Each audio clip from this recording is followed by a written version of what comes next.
Very important ho na mapag-usapan natin yung performance indicators. Kasi dito ho nag-uumpisa lahat. Okay? Ano ba yung performance indicator? So ito yon. Now, this refers to a set of quantifiable, measurements used to gauge the performance of the hospital and the doctor. Now, the indicators will determine strategic and financial and operational achievements based on accepted or agreed standards. So ito ho yung tinitingnan ngayon ni PhilHealth. So dinidefine ho ni PhilHealth, meron siyang performance indicators and you are obligated to follow it. And then they will now determine and then they will now review it. So, ito ho mga performance indicators, ito po it's nice to know. Dapat alam ho ninyo ito. The performance indicators, ito yon. There are 4 domains. Okay? So we will discuss this very, very briefly and very concise. Okay? Umiikot lang yan dito sa 4. Quality care, patient satisfaction, financial risk protection, and offenses. So, at times, these things overlap. Again, this is just nice to know. Okay? Sana may idea ho yung team ninyo sa hospital on this. Okay. So, eto, una. Performance indicators on quality care.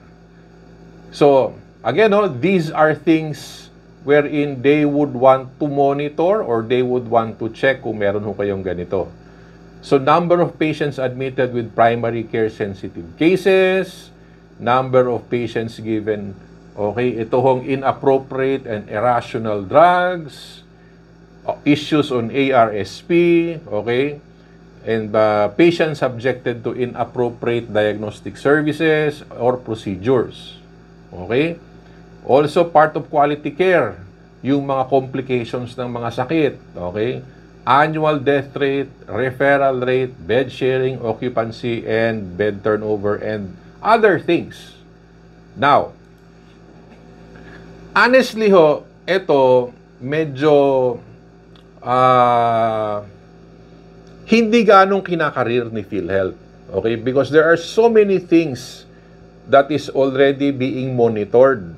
So, it's nice to know na meron hong quality care na performance indicator in place.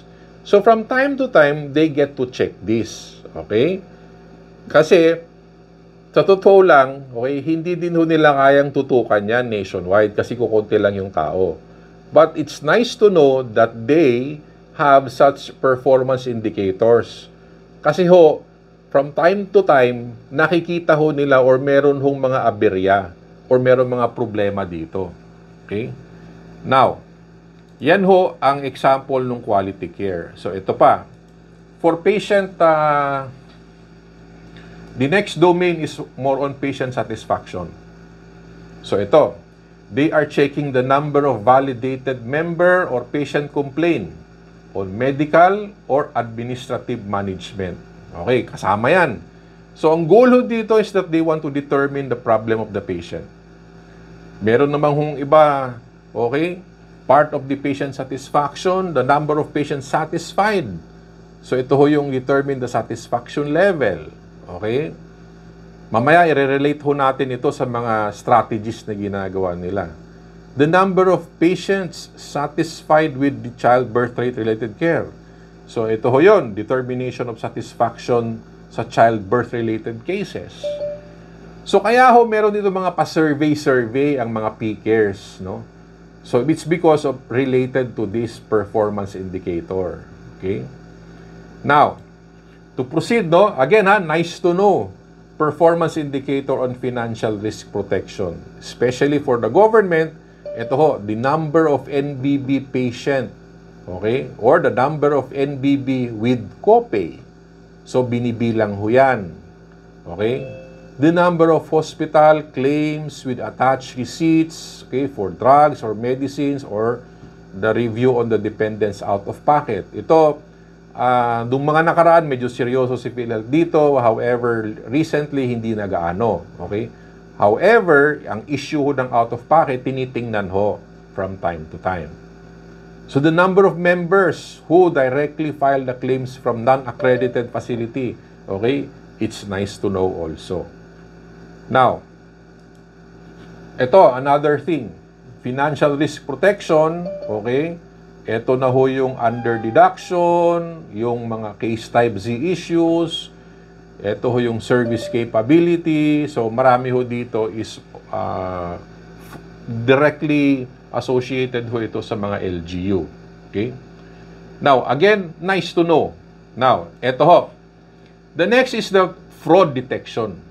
So, examples of fraud detection ho, okay, napakarami na to, no? Multiple admissions, yung mga MCP, and the number of patients with unjustifiable use of the non-formulary. Okay? And many others. Now, I'll not go deep into that. Ang gusto ko lang malaman ninyo na may basihan ho si PhilHealth.